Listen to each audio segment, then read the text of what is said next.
देश भर में 1 जुलाई से 3 नए आपराधिक कानून लागू हो गए हैं। नए कानूनों में कई धाराएं हटा दी गई हैं तो कई नई धाराएं यहां पे जोड़ भी दी गई हैं। वहीं कई अपराधों के लिए धाराएं बदल दी गई हैं। महिलाओं बच्चों के खिलाफ होने वाले अपराधों को न्याय संहिता में कुल 36 धाराओं के तहत रखा गया है। कानून अपराधियों के खिलाफ जो है सख्त बना दिया गया है। कानून में इन नए बदलावों से पुलिस, वकील, अदालतों के कामकाज में भी बदलाव आएंगे। वहीं आम लोगों पर भी इसका असर पड़ेगा। आज इसी पर हम बात करेंगे और साथ ही यहाँ पे जिस तरह से हम देख रहे हैं कि ब्रिटिश कालीन कानून, जैसे कि अगर हम भारतीय दंड संहिता करें, आईपीसी, दंड प्रक्रिया संहिता, सीआरपीसी और भारतीय साक्ष्य अधिनियम को जो है रिप्लेस कर दिया गया है। और अब से ये भी बात सामने आ रही है कि जो एफआईआर्स सभी ने जो है बीएनएस के तहत दर्ज अब की जाएंगी। इसके साथ साथ जो मामले कानून लागू होने से पहले दर्ज किए गए हैं उनके अंतिम निपटारे तक उन मामलों को पुराने कानूनों के तहत जो मुकदमे हैं वो चलते रहेंगे। लेकिन बारीकी से कुछ समझते हैं कि आपके हमारे लिए यहाँ पर क्या नया है, क्या बदला है। Vikram Singh, ex DGP UP, हमारे साथ जुड़ गए हैं। NS Napinai, senior advocate Supreme Court, और स्वप्निल कोठारी, सीनियर लॉयर, हमारे साथ जुड़ गए हैं। पहले नपीनई मैम, आप सभी का स्वागत है सबसे पहले तो। और नपीनई मैम, आप ही के पास आऊंगी क्योंकि जितनी भी दाव पेच हैं थोड़े समझने हैं हमको। क्यों हमें ज़रूरत पड़ी, और भारतीय नागरिक सुरक्षा संहिता की अगर हम बात करें, भारतीय न्याय संहिता की बात करें, या भारतीय साक्ष्य अधिनियम की बात करें, थोड़ा समझाइएगा इन तीनों में क्या क्या फ़र्क है और आखिर ज़रूरत क्यों पड़ी हमें इस तरह के नएपन की। जी, जो आपने पूछे थे, भारतीय न्याय संहिता ऐसे होता है कि इंडियन पीनल कोड जो पहले बोल रहे थे ना, उसी के अंदर क्या क्या ऑफेंसेस होता है, आपको क्या एक्शन करना है, नहीं करना है। आप कुछ वो जो मत करो करके एक्ट में लिखा गया है और आप करेंगे, वही तो कानूनी जुर्म होता है। भारतीय न्याय संहिता वही है। भारतीय नागरिक सुरक्षित संहिता, क्रिमिनल प्रोसीजर कोड बोल रहे थे हम पहले। वो कोर्ट के पहले एक्चुअली आपका आपके खिलाफ कुछ जुर्म हुआ है और आप उसका रिपोर्ट दर्ज करना चाहते हैं, तो एफआईआर बोलते थे ना हम, फर्स्ट इंफॉर्मेशन रिपोर्ट। वहाँ से कैसे अरेस्ट होगा, कैसे एफआईआर रजिस्टर होगा, कैसे सर्च एंड सीजर होगा, कानूनी तरीके से कोर्ट में केसेस कैसे हैंडल किया जाएगा, वो सब चीज़ वो भारतीय नागरिक सुरक्षा संहिता में लिखा गया है। वो इंडियन एविडेंस एक्ट जो बोल रहे थे, मतलब जो भी आपको प्रूफ देना है, जो एविडेंस के ऊपर आपके ऊपर केस हो रहा है या आप केस दर्ज कर रहे हैं, उसको कैसे देखा जाएंगे, वही तो साक्ष्य अधिनियम होगा। यही तो बेसिक क्रिमिनल मेजर एक्ट्स, ये तीनों को हम बोल रहे हैं। सालों से हम इसको इस्तेमाल कर रहे हैं, जो भी हम आज तक इस्तेमाल कर रहे थे, ये तो ब्रिटिश के समय से ही चल रहा है। क्रिमिनल प्रोसीजर कोड में थोड़ा कुछ बदलाव बीच में आया है, मगर भारतीय न्याय संहिता का इक्वलेंट जो इंडियन पीनल कोड है, वो तो इतना पुराना है, मगर अभी भी उसका रेलेवेंस बहुत है अभी भी।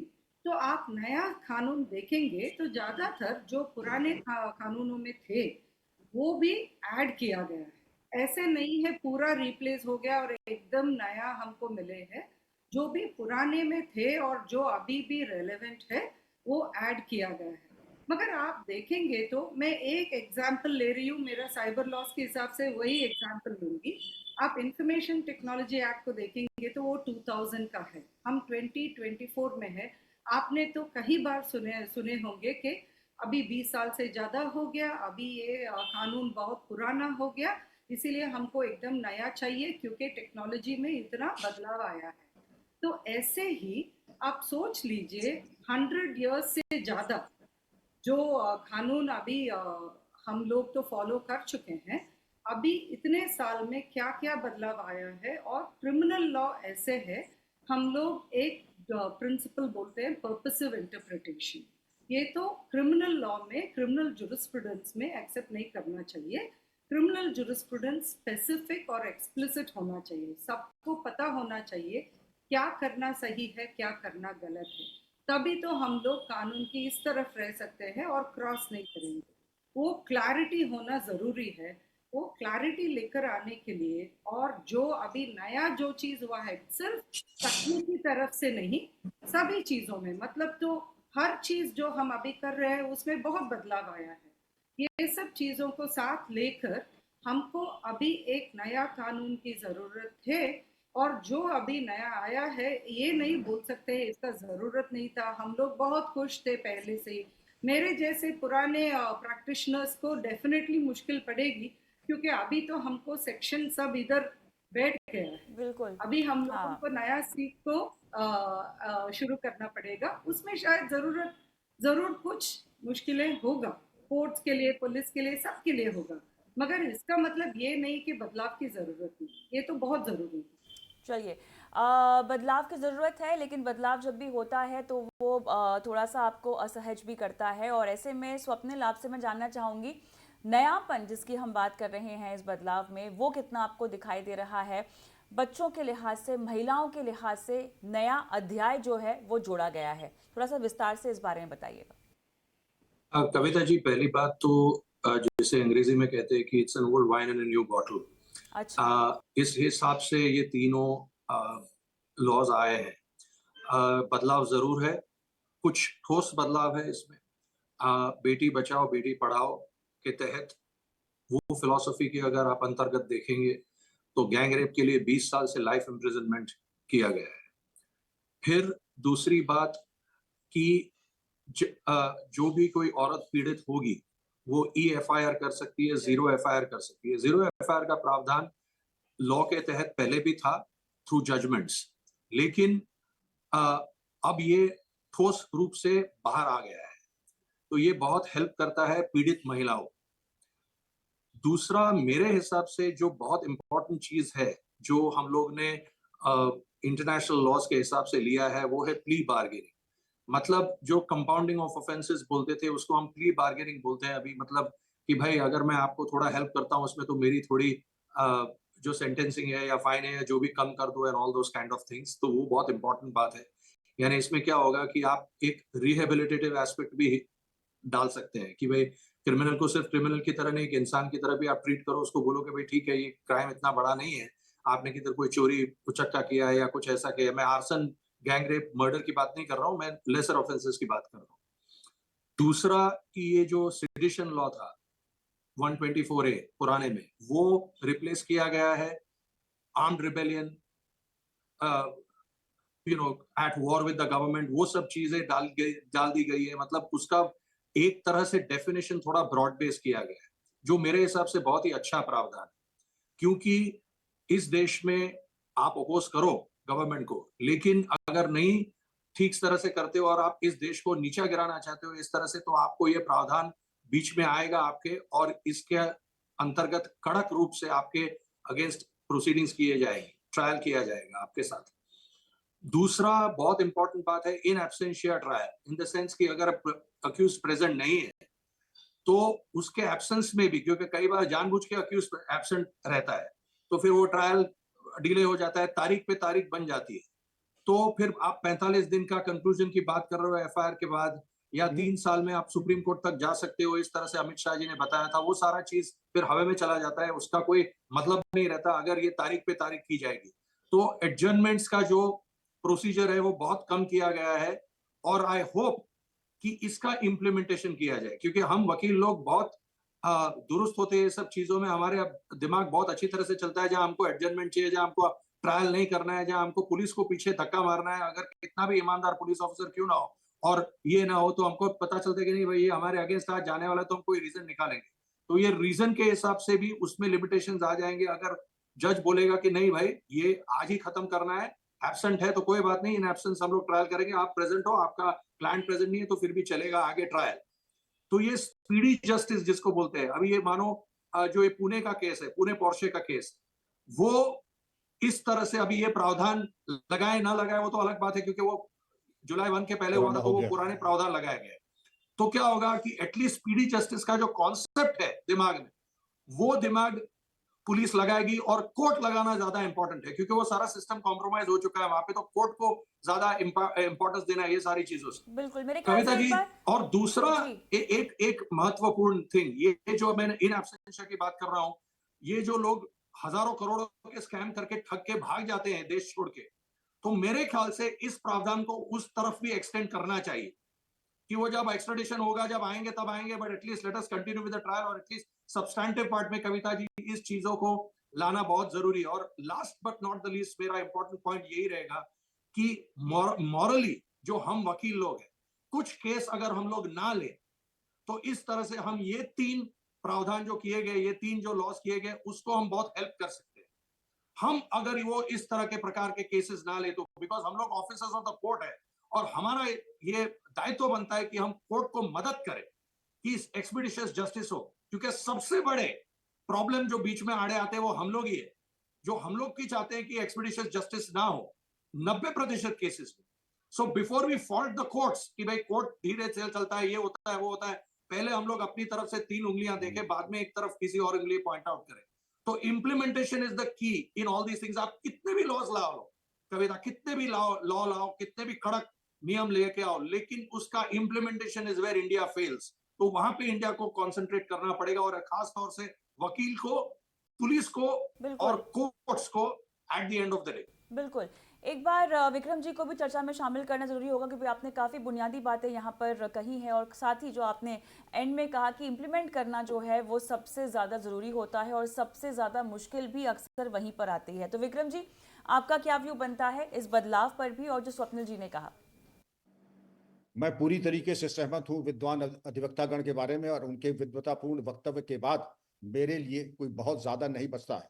लेकिन फिर भी मैं कहूंगा ये किसी क्रांति से कम नहीं है। जी 1860 में जब घुड़सवार पुलिस, लालटेन और बैलगाड़ी का जमाना था, और आज हम वही कानून लगाएं तो वो अप्रासंगिक होगा, इररिलेवेंट होगा। और आपने देखा जो अपराध का प्रकार और modus operandi, cyber crime, mob lynching, जो अपराध के बारे में जनजीवन में असंतोष था, उन सबका समावेश भारतीय न्याय संहिता में कर दिया है। भारतीय नागरिक सुरक्षा संहिता में जो प्रोसीजर है, आपको जान के प्रसन्नता होगी कि उसमें जो एफआईआर न रजिस्टर करना, और भ्रम की स्थिति उत्पन्न की जाती है कि अगर एफआईआर हमने पंजीकृत नहीं की तो हमारा कुछ होगा नहीं। इसके बारे में जानकारी होनी चाहिए। 173(4) और 199 भारतीय नागरिक सुरक्षा संहिता में इसके भली भांति प्राविधान है। एफआईआर न करने के बड़े भारी, दूरगामी, नकारात्मक, दंडात्मक परिणाम हो सकते हैं। और जैसा कि 155 सीआरपीसी में था, आज ये 173(4) में भी है। If the complaint discloses the commission of a cognizable, the shall commission, then the SP shall, यहाँ कहीं विल नहीं है, कोई स्वविवेक पुलिस अधीक्षक के पास नहीं है। या तो वो इसकी विवेचना स्वयं करेंगे अथवा किसी अपने अधीनस्थ अधिकारी से कराएंगे, जिसके समस्त अधिकार थानाध्यक्ष होंगे। अब मॉब लिंचिंग को समावेश हुआ है। स्वप्निल कोठारी साहब ने अपने वक्तव्य में यह स्पष्ट किया है राजद्रोह और देशद्रोह में क्या अंतर रहेगा। और जो प्रोसीजरल बात है, जो तारीख पे तारीख आती थी, अब हर चीज की समय सीमा निर्धारित है। विवेचना, आरोप पत्र, फ्रेमिंग ऑफ चार्जेस और निर्णय। और बात यही समाप्त नहीं होती है। आप जब अपील करेंगे तो शासन को अपील करना होगा अमुक दिन में, राष्ट्रपति के यहाँ अपील करना होगा इतने दिन में, और अगर अपील खारिज हो जाती है तो उसकी कोई अपील भारत के किसी न्यायालय में नहीं है। ये नहीं मालूम पड़ा कि अजमल कसाब और जो चरमपंथी आते हैं, 6-6 साल उनकी अपीलें पेंडिंग रहती हैं, वो जमाने लद गए। एब्सकॉन्डर, स्वप्निल कोठारी साहब ने बहुत महत्वपूर्ण दुखती नस पे हाथ रखा है। आपको जान के खुशी होगी, गुजकोका और मकोका के समस्त जो अच्छे सकारात्मक जो कानून व्यवस्था के लिए उपयुक्त है, उनका समावेश इन अधिनियम में आ चुका है। एविडेंस, अब हमारा आपका जमाना आ गया है, मेरा तो नहीं लेकिन आप लोगों का, ईमेल, एसएमएस, व्हाट्सएप चैट और इलेक्ट्रॉनिक कम्युनिकेशन और ये तमाम चीजें, इसको भी आपने एडमिसिबल बना दिया है। तो जो ये चोर, माफिया और वॉरलॉर्ड जो सुकेश चंद्रशेखर वगैरह तिहाड़ से बैठ करके जो एसएमएस और वो सब भेजा करते थे, वो सब चीजें एडमिसिबल है कोर्ट में, और उनकी उल्टी गिनती उसी दिन से शुरू हो जाएगी। आपने देखा होगा कि टेक्नोलॉजी का समावेश, आपकी जब एफआईआर होती, खासकर महिलाओं की जो पीड़ित हैं, मैं ज्यादा प्रकाश नहीं क्योंकि समय कम है, जो विशेषकर जो बेचारी पीड़ित हैं, उनके संबंध में वीडियोग्राफी होगी। उनके स्थान, उनके निवास में धारा 64 से 71, बीएनएस 74 से 79 और 124, अब इनकी वीडियोग्राफी होगी। जो महिला जाती है, महिला पुलिस के द्वारा किया जाएगा, और उनके निवास पर या उनके द्वारा चयनित एक स्थान पर होगा। इतना सबका समावेश किया है। यूजर फ्रेंडली है, विमेन फ्रेंडली है, और जेंडर न्यूट्रलिटी भी सुनिश्चित की गई है जहां आवश्यक होता है। और कोई भी लॉ जो होता है वो कालांतर में डेवलप होता है, परफेक्शन नहीं आता है। लेकिन कहाँ बैलगाड़ी और कहाँ घुड़सवार पुलिस का जमाना। और आज अगर हम आए हैं एआई ड्रिवन कार्स का, तो इन तब्दीलियों की आवश्यकता थी। और ये कह दे रहा कि साहब इसमें कट कॉपी पेस्ट, जैसे हमारे एक पूर्व गृह मंत्री जी ने कहा, तो मर्डर है, शरीर पे कातिलाना हमला होगा, उसकी परिभाषा थोड़ी बदल जाएगी। हत्या का प्रयास 307, वो जैसे कातिलाना हमला होता है और हम बच जाते हैं, उसकी परिभाषा थोड़ी, तो परिभाषा अपनी जगह है, दंड और नए अपराध उनका समावेश किया गया है। बिल्कुल। और अब थोड़ा सा अगर हम फोकस महिलाओं और बच्चों पर करें नपीनी मैम, तो फिर कई मामलों में मृत्युदंड या उम्र कैद को भी इंट्रोड्यूस किया गया है, इसका प्रावधान भी जो है वो रखा गया है।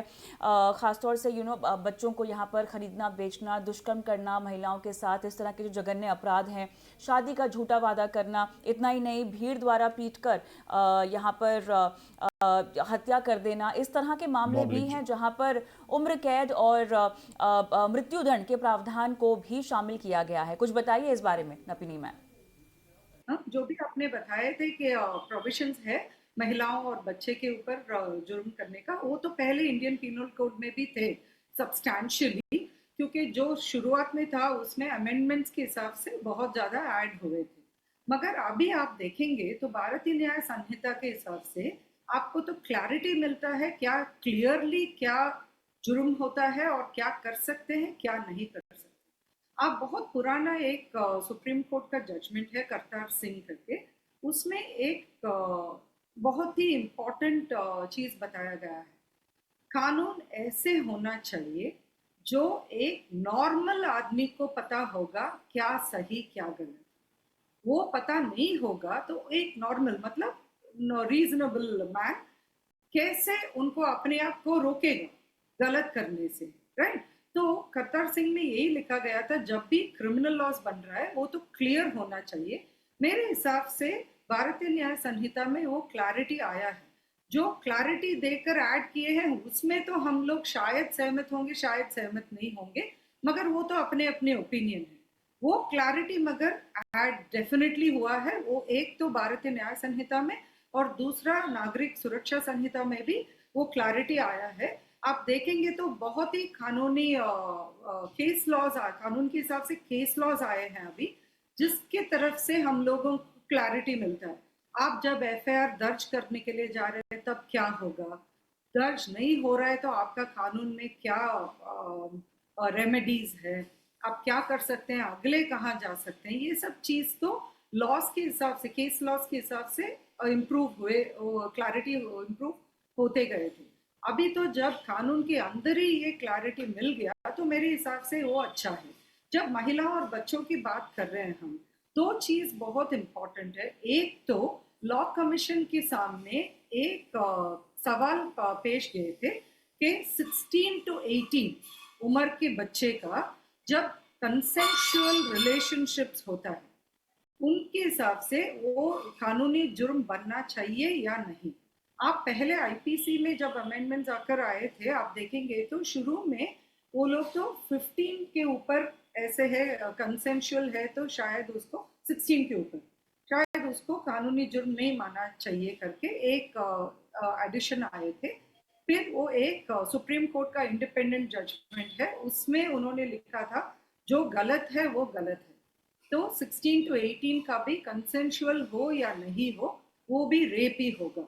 तो लॉ कमीशन के सामने बहुत ज्यादा हाई कोर्ट्स ने एक सवाल रखे थे कि इसको कानूनी जुर्म बनना चाहिए कि नहीं। अभी आप लोग भारतीय न्याय संहिता में देखेंगे तो 18 साल के नीचे जो बच्चे हैं, चाइल्ड है, एक तो पहले चाइल्ड का डेफिनेशन पहली बार लाया गया है, 18 के बीच का चाइल्ड होगा करके। 18 के नीचे है तो कंसेंशुअल रिलेशनशिप हो तब भी रेप ही होगी। तो आज भी एक केस लॉ आया है कि इसको तो हम लोगों को दोबारा देखना पड़ेगा क्या, क्योंकि दोनों भी बच्चे हो सकते हैं एक्सेट्रा। मैं एक चीज तो बहुत ही इंपॉर्टेंट बता रही हूँ क्योंकि ये अभी तो बहुत ज्यादा हो रहा है 16 एंड अबव का, इसीलिए इस पे मैंने कॉन्सेंट्रेट किया। दूसरा चीज जो मैं पहले भी बोले थे, जब मैरिज का प्रॉमिस देकर जब सेक्सुअल रिलेशनशिप रखते हैं वो भी रेप हो सकता है।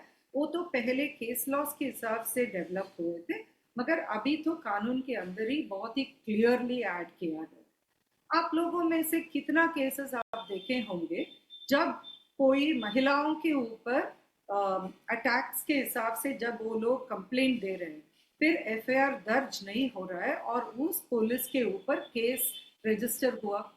आपको पता है इंडियन पीनल कोड के अंदर ही वो सेक्शन ऐड किया गया है, मगर अभी तो सर ने भी विक्रम जी ने बताए थे, अभी 173 का क्लियरली लिखा है, एफआईआर दिए है तो रजिस्टर करना पड़ेगा। ललिता कुमारी में भी बताया है, और इसमें सिर्फ एक चेंज ऐड किए हैं वो लोग कि 7 साल के अंदर है तब तो आप प्रिलिमिनरी इंक्वायरी रख सकते हैं, नहीं तो कंपलसरी एफआईआर रजिस्टर करना पड़ेगा।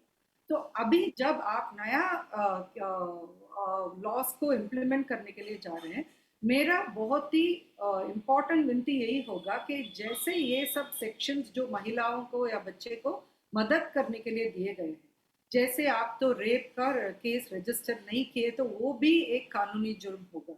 ये सब चीज़ों को अभी तो हम लोग इम्प्लीमेंट करना बहुत ज़रूरी है, और इम्प्लीमेंट तो ऐसे होना चाहिए कि सभी लोगों को उनके हक के बारे में पता होगा और हर विक्टिम उनका हक हाथ में लेंगे कानूनी तरीके से।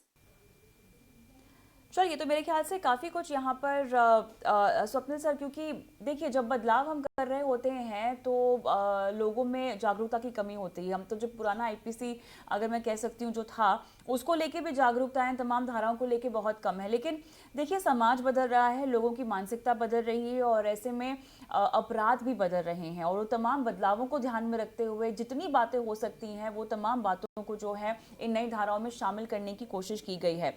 आपके जरिए मैं बस अंत में अब ये चाहती हूँ, दर्शकों को जो जानना ज़रूरी है, बुनियादी बातें, बहुत सारी धाराओं पर तो चर्चा हमने कर ली है लेकिन सभी को नहीं समेट पाएंगे इस पूरी चर्चा में। लेकिन जैसे कि अपनी एफआईआर करवाना, छोटा से छोटा और बड़ा से बड़ा अपराध भी अब कवर होने लगा है। सोशल मीडिया के तमाम चीज़ों को एज एन एविडेंस जो है यहाँ पर इस्तेमाल किया जा सकता है। अब बुनियादी बातें जो एक टेक अवे के तौर पे जो दर्शक आपको सुन रहे हैं इस वक्त, वो समझ पाएं। कविता, जैसे जॉर्ज बर्नार्ड शॉ ने कहा था कि youth is wasted on the young, I believe that wisdom is wasted on the old, because क्या है, there are very few takers in the youth to take that wisdom. जैसे विक्रम सिंह जी है, वो वरिष्ठ डीजीपी है। आज एक प्रावधान होना बहुत जरूरी था मेरे हिसाब से कि पुलिस ऑफिसर्स का ट्रेनिंग और sensitisation should have been made mandatory at least twice a year for everyone in the CrPC. क्योंकि क्या होता है कि एक बार पुलिस को सेंसिटिविटी हो जाती है तो उसमें बहुत फर्क पड़ जाता है जिस तरह से वो कानून को अप्रोच करते हैं। क्योंकि मॉरलिटी की जो क्लास लेते थे हम लोग स्कूल में, वो जैसे इंपॉर्टेंट होते हैं वैसे ये क्लासेस पुलिस के लिए बहुत इंपॉर्टेंट है। वकील को छोड़ दो, वकील को आप कितने भी क्लास लोगे, हम लोग नहीं सुधरेंगे। हम लोग जो हमारे मन उतरेंगे वही हम करेंगे, जो हमारे क्लाइंट बोलेंगे। तो एटलीस्ट पुलिस का जो होगा वहां पे बहुत फर्क पड़ जाएगा। दूसरा ये कविता जी, मेरे हिसाब से ऐसा इंपॉर्टेंट बात है कि सपोज वोटर्स को आप ब्राइब करते हो तो 1 साल के लिए जेल है। इलेक्ट्रॉनिक एविडेंस अभी इम्प्लीमेंट किया गया है।